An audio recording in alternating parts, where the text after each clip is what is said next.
When people first begin saving money, the biggest obstacle is not mathematics, investment strategy, or even income. The hardest part is psychological. Imagine someone who has just begun taking their finances seriously. They open a savings account, transfer a small amount from their paycheck, and watch the balance slowly climb. At first, it feels encouraging, but the progress quickly begins to feel painfully slow.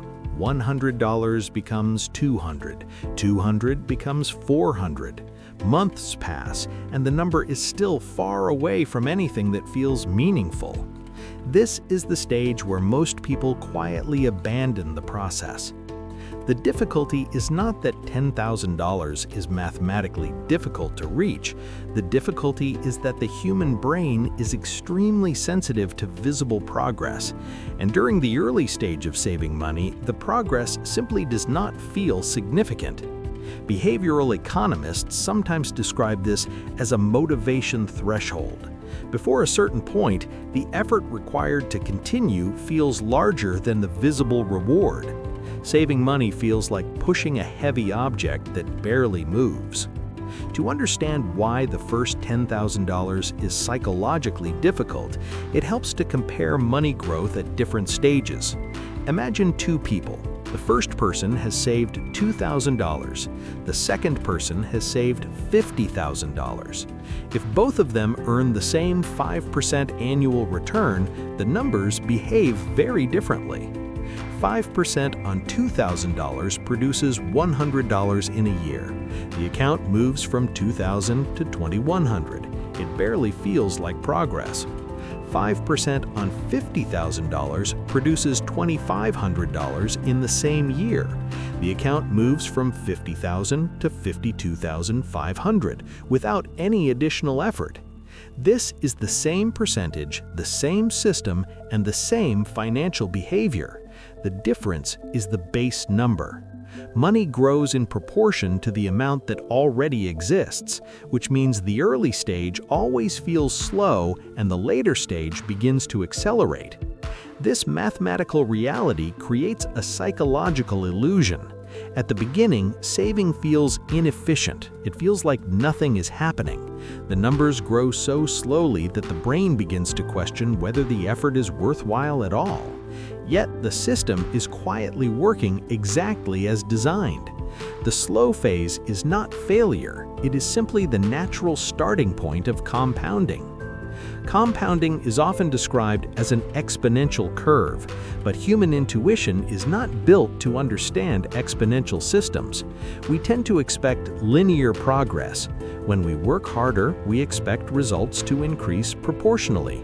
With money, however, the early stage behaves almost invisibly. Progress happens quietly, and the effect only becomes noticeable once the base number grows large enough. This is why the $10,000 mark matters psychologically. It is not a magical financial number. It does not unlock a secret investment strategy. Instead, it represents a point where the system begins to feel real. Once someone crosses that threshold, small percentage changes start producing visible movement in the account. The brain begins to recognize the pattern, and motivation becomes easier to maintain. At this stage, something subtle begins to change in how a person thinks about money. Instead of viewing savings as a static pile of cash, they begin to see it as a mechanism. Money becomes a system that can generate additional money over time. The identity of the saver begins to shift. Instead of thinking, "I am trying to save," the thought becomes, "I am building a financial base." History offers many examples of this shift in behavior. During the early 20th century, long before modern investing apps existed, households were encouraged to save through small recurring deposits into postal savings systems and local banks. Governments and financial institutions understood something important about human psychology. Once a person develops the habit of building a financial base, that habit tends to reinforce itself. The initial stage, however, was always the hardest. Bank records from the early 1900s show that many new accounts were opened with enthusiasm but remained inactive after the first few deposits. The accounts that eventually grew into meaningful balances were almost always the ones that passed an early threshold and continued accumulating. From a purely mathematical perspective, $10,000 is simply another number on a financial timeline, but psychologically, it represents the moment when the system begins to reveal itself. The saver begins to notice that growth is no longer coming only from new deposits, but also from the money that already exists. This moment often changes financial behavior in ways that are difficult to predict at the beginning. People become more patient with long-term strategies. They begin paying closer attention to fees, interest rates, and investment structure. The conversation shifts from "how do I save" to "how should this money work?" Another reason the first $10,000 is difficult is that it forces trade-offs during the stage when income may still be limited. The saver is often balancing rent, transportation, food, and everyday expenses while trying to carve out a portion of income that can accumulate over time. Every deposit feels like a small sacrifice in the present for a future that is still abstract.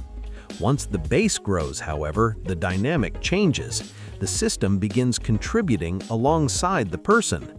Growth is no longer coming only from discipline, but from the mathematical behavior of the capital itself.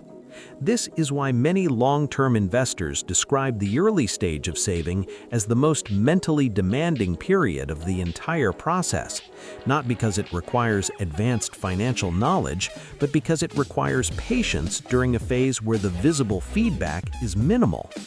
Understanding this dynamic can change how people interpret the early stages of saving.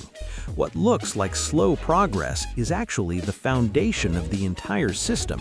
The first $10,000 represents the period where discipline does most of the work.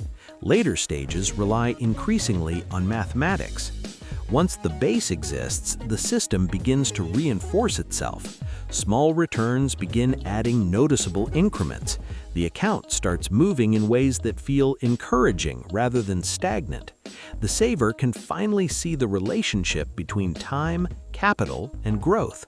And that moment is often when saving stops feeling like effort and begins feeling like momentum. If this idea about the psychology of the first $10,000 was interesting to you, let me ask something simple.